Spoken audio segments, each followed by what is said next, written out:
Class 8 Hindi chapter 9 mobile का बोलबाला note summary question answers. एक वाक्य में उत्तर लिखिए। प्रश्न 1, ड्राइंग रूम के कोने में कौन पड़ा था? उत्तर, ड्राइंग रूम के कोने में टेलीफोन पड़ा था। प्रश्न 1, ड्राइंग रूम के कोने में कौन पड़ा था? उत्तर, ड्राइंग रूम के कोने में टेलीफोन पड़ा था। प्रश्न 2, टेलीफोन के पास अपना मोबाइल किसने रखा? उत्तर, टेलीफोन के पास अपना मोबाइल शर्मा ने रखा। टेलीफोन के पास अपना मोबाइल किसने रखा?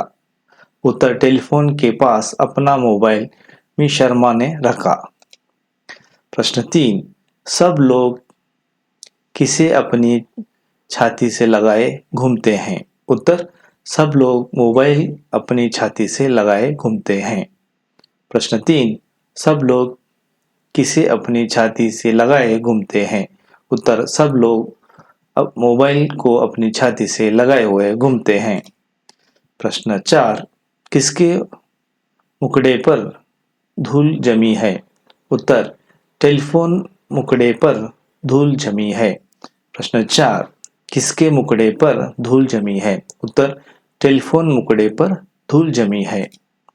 प्रश्न 5, मोबाइल का अग्रज कौन है? उत्तर, मोबाइल का अग्रज टेलीफोन है। प्रश्न 5, मोबाइल का अग्रज कौन है? उत्तर, मोबाइल का अग्रज टेलीफोन है। प्रश्न 6, किसको देखकर दोनों चौंक गए? उत्तर, चिट्ठी को देखकर दोनों चौंक गए। प्रश्न 6, किसको देखकर दोनों चौंक गए? उत्तर, चिट्ठी को देखकर दोनों चौंक गए। प्रश्न 7, मोबाइल पर कौन सी रिंग ट्यून बज उठी?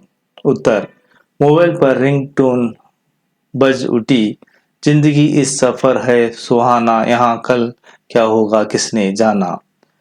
प्रश्न 7, मोबाइल पर कौन सी रिंग टोन बज उठी? उत्तर, मोबाइल पर रिंगटोन बज उठी, जिंदगी इस सफर में सुहाना है, यहाँ कल यहाँ हो किसने जाना। 2-3 वाक्यों में उत्तर लिखिए। प्रश्न 1, टेलीफोन मन ही मन मोबाइल के बारे में क्या कहा?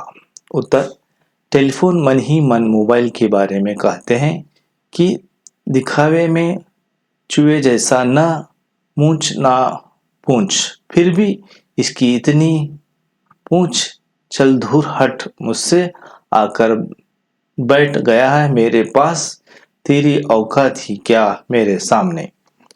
2-3 वाक्य में उत्तर लिखिए। प्रश्न 1, टेलीफोन मन ही मन मोबाइल के बारे में क्या कहता है? उत्तर, टेलीफोन मन ही मन मोबाइल के बारे में कहते हैं कि दिखावे में चूहे जैसा न मूंछ ना पूंछ, फिर भी उसकी इतनी पूंछ, चल दूर हट मुझसे आकर बैठ गया मेरे पास, तेरी औकात ही क्या मेरे सामने। प्रश्न 2, टेलीफोन की बातें सुनकर मोबाइल ने क्या कहा? उत्तर, टेलीफोन की बातें सुनकर मोबाइल ने कहा कि क्या हुआ भाई, मैंने तो तुम्हें कुछ कहा ही भी नहीं, तो गुस्सा क्यों हो रहे हो? मुझसे कोई गलती हो गई है, मैं माफी मांगता हूँ, तुम मेरे बड़े भाई हो। प्रश्न 2, टेलीफोन की बातें सुनकर मोबाइल ने क्या कहा? उत्तर, टेलीफोन की बातें सुनकर मोबाइल ने कहा कि क्या हुआ भाई, मैंने तो तुम्हें कुछ कहा भी नहीं, तो गुस्सा क्यों हो रहे हो? मुझसे कोई गलती हो गई है, मैं माफी चाहता हूँ, तुम मेरे बड़े भाई हो। प्रश्न 3, पर्दे के पीछे से चिट्ठी ने क्या कहा? उत्तर, पर्दे से पीछे चिट्ठी ने कहा कि मेरे प्यारे दोस्त, तुमने सच ही कहा है, समय सदा एक समान नहीं रहता। प्रश्न 3, पर्दे के पीछे से चिट्ठी ने क्या कहा? उत्तर, पर्दे के पीछे से चिट्ठी ने कहा कि मेरे प्यारे दोस्त, तुमने सच ही कहा है, समय सदा एक समान नहीं रहता। प्रश्न 4, चिट्ठी ने मुस्कुराते हुए क्या कहा? उत्तर, चिट्ठी ने मुस्कुराते हुए कहती है कि जो मिल जाए, जितना मिल जाए उसी में खुश रहना चाहिए, रहना सीखिए। प्रश्न 4, चिट्ठी ने मुस्कुराते हुए कहा कि चिट्ठी ने मुस्कुराते हुए कहा कहते हैं कि जो मिल जाए, जितना मिल जाए उसी में खुश रहना सीखे। अन्य वचन रूप लिखिए। गलती गलतियां, बात बातें, चिट्ठी चिट्ठियां। अन्य लिंग रूप लिखिए। भाई बहन, बूढ़ा बूढ़ी, मालकिन मालिक, दादी दादा। लोम शब्द। बहुत, थोड़ा, पास, दूर, बड़ा छोटा, सुंदर कुरूप, अग्रज कनिष्ठ, अच्छा बुरा, दोस्त दुश्मन, सच झूठ, समान असमान, अंदर बाहर, अश्वत शाश्वत अशाश्वत। जोड़कर लिखिए। हमारी कोई पूछ नहीं रही, इसमें हमारा क्या कसूर है। सदियों से तुम्हारा ही राज था, एक ना एक दिन यह होना ही था। बात तुम्हारी बिल्कुल सच है। शब्द शुद्ध पर गोल लगाइए। टेलीफोन टेलीफोन टेलीफोन, इसमें शुद्ध टेलीफोन। गुस्सा गुस्सा गुस्सा, ये गुस्सा सही। Mobile mobile mobile mobile. नाराज नाराज नाराज नाराज। उपदेश उपदेश उपदेश उपदेश। सही शब्द चुनकर खाली जगह भरिए। सदियों से उसका एक छत्र राजा था, चारों ओर तुम्हारी ही धूम मची हुई है। याद रखना, समय सदा एक सा नहीं रहता। सब तुम पर ही बिल्कुल गिटर पिटर करने लगे। कन्नड़ या अंग्रेजी में अनुवाद कीजिए। मुझसे कोई गलती हो गई है। मुझसे कोई गलती हो गई है। ನನ್ನಿಂದ ಏನಾದರೂ ತಪ್ಪು ಆಗಿದೆಯಾ ಏನು? ನನ್ನಿಂದ ಏನಾದರೂ ತಪ್ಪು ಆಗಿದೆಯಾ ಏನು? Did I make a mistake? Did I make a mistake? 2. अपनी आवाज सुनो, महीनों बीत जाते हैं। अपनी आवाज सुने, महीनों बीत जाते हैं। ನಿಮ್ಮ ಧ್ವನಿ ಕೇಳಿ ತಿಂಗಳುಗಳೇ ಕಳೆದು ಹೋದವು. ನಿಮ್ಮ ಧ್ವನಿ ಕೇಳಿ ತಿಂಗಳುಗಳು ಕಳೆದು ಹೋದವು. It has been months since I heard your voice. It has been months since I heard your voice. आज तुम मुझे उपदेश दे रहे हो. आज तुम मुझे उपदेश दे रहे हो. ಈಗ ನೀನು ನನಗೆ ಉಪದೇಶ ಮಾಡುತ್ತಿದ್ದೀಯಾ. ಈಗ ನನಗೆ ಉಪದೇಶ ಮಾಡುತ್ತಿದ್ದೀಯಾ. No, you are giving my advice. No, you are giving me advice. लोग लिखना ही भूल गए. लोग लिखना ही भूल गए. ಜನರು ಬರೆಯುವುದನ್ನು ಮರೆತು ಹೋದರು. ಜನರು ಬರೆಯುವುದನ್ನು ಮರೆತು ಹೋದರು. People have forgotten writing. People have forgotten writing. तुम सत्य कह रही हो. तुम सत्य कह रही हो. ನೀನು ಸತ್ಯವನ್ನು ಹೇಳುತ್ತಿದ್ದೀಯಾ. ನೀನು ಸತ್ಯವನ್ನು ಹೇಳುತ್ತಿದ್ದೀಯಾ. You are telling the truth. You are telling the truth. निम्नलिखित वाक्यों में प्रयुक्त सर्वनाम शब्दों के रेखाचित्र कीजिए। तेरी औकात ही क्या मेरे सामने, मुझसे कोई गलती हो गई क्या, आप तो मेरे अग्रज हैं। अरे यह आवाज तो दादी के बक्से से आ रही है। पाशाज्ञान। सब तुम्हें अपनी छाती से लगाए घूमते हैं। तुम क्या करोगे करोगे। चारों ओर तुम्हारी ही धूम मची है। अपनी आवाज डैश मुझसे महीनों बीत जाते हैं। सुने मुझे अपने ही बीत जाते हैं। मिट्टी मेरे सलोन मुख पर गिर जाए। जोड़कर लिखे। खाने से कान से सोचते हैं। कान से सोचते हैं। आंख से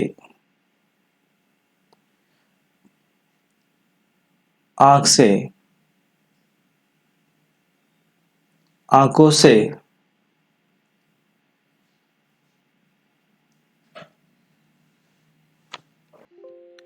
जोड़कर लिखिए। कान से सुनते हैं ये पहला है, कान से सुनते हैं, आंखों से देखते हैं, आंखों से देखते हैं, नाक से सूंघते हैं, दिमाग से सोचते हैं, हाथ से काम करते हैं। कवि परिचय। कवि का नाम सुरेखा शर्मा शांति, जन्म 19 अगस्त 1996,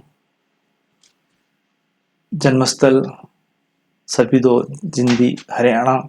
रचनाएं रिश्तों का एहसास, बाल कविता संग्रह, नहीं नन्ही कोंपल, बाल एकांगी संग्रह आदि। साधनाएं अखिल भारतीय साहित्य परिषद, भोपाल, गुजरात, हरियाणा, अन्य कई संस्थाओं से वे पुरस्कार प्राप्त कर चुकी हैं।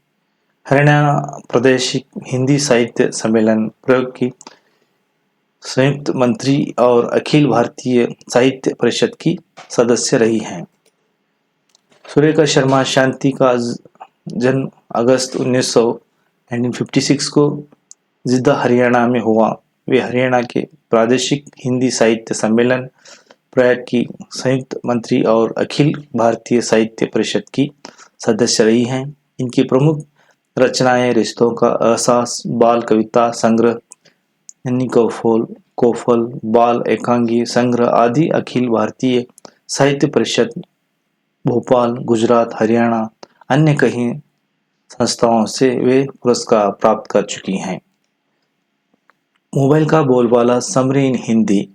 पाठ का सारांश। टेलीफोन मोबाइल के आविष्कार के से पहले हमारे घरों की शोभा हुआ करता था। मोबाइल की क्रांति ने टेलीफोन के महत्व को घटा दिया। यह एकांगी इसी पर आधारित है। शर्मा जब मोबाइल को टेलीफोन के पास रख देती हैं, तब टेलीफोन को मोबाइल की बढ़ती प्रसिद्धि एवं अपनी घटती लोकप्रियता पर चिढ़ होती है। मोबाइल कहता है कि इसमें क्या है, इसमें मैं क्या करूं, यह तो समय का बदला हुआ, कभी आपका बोला वाला था, अब मेरा है, कल किसी का और होगा। टेलीफोन लोग द्वारा अपनी बेकदरी पर भी दुख प्रकट करता है। एक वक्त था कि जिसके चमत्कार रह जाता था, आज उस पर धूल जमती जाती है। लेकिन कोई नहीं झाड़ता। जब मोबाइल और टेलीफोन यह बात कर रहे तो तब चिट्ठी की आवाज आती है, मेरे प्यारे दोस्त, तुमने सही कहा, समय के सदा एक समान नहीं रहता। कभी लोग मेरा इंतजार करते थे, प्यार करने वाले इस गुलाब की पंक्तियां तो रख कर भेजते थे, मुझे बार बार चुमा जाता था। अब तो लोग लिखना ही भूल गए। दुनिया में कुछ भी शाश्वत नहीं है। पता नहीं कल मनुष्य क्या नहीं खोज कर देगा। मोबाइल कहता है कि हाँ, अब तो ऐसे मोबाइल की खोज हो रही है जिससे बात करने वाले व सुनने वाले आपस में वो एक दूसरे को देख भी सकते हैं। चिट्ठी कहती है, हमें जो मिल जाए, जितना मिल जाए उसी में खुश रहने सीखना चाहिए। मोबाइल और चिट्ठी की बातें सुनकर टेलीफोन ने अपनी स्थिति को समझकर पुरस्कार देने को गले लगाया। मुस्कुराकर दोनों को गले लगा लिया। तभी मोबाइल पर रिंगटोन बजती है, जिंदगी इस सफर सुहाना है, कल क्या हो किसने जाना है। एक्सपर्ट करियर अकेडमी उड़ासा सैनिक स्कूल ಮೊದಲನೇ ಗೇಟ್ ಹತ್ತಿರ ತರಿ road Habib Nagar Vijayapura. Admission open, summer vacation class and regular classes. Class 10th Kannada medium and English medium admission are open. Class 10th, Class 9th, Class 8th, Class 7th, Class 6th, Class 5th, Class 4th, all competitive exam. So all competitive exam Navodaya Sainik Kittur. So PUC per second, Arts, Commerce, Science, All class coaching available in Expert Career Academy. So thank you for watching and subscribe. ಈ video ನೋಡೋಕ್ಕೆ ಎಲ್ಲ ವಿದ್ಯಾರ್ಥಿಗಳಿಗೆ ಧನ್ಯವಾದಗಳು.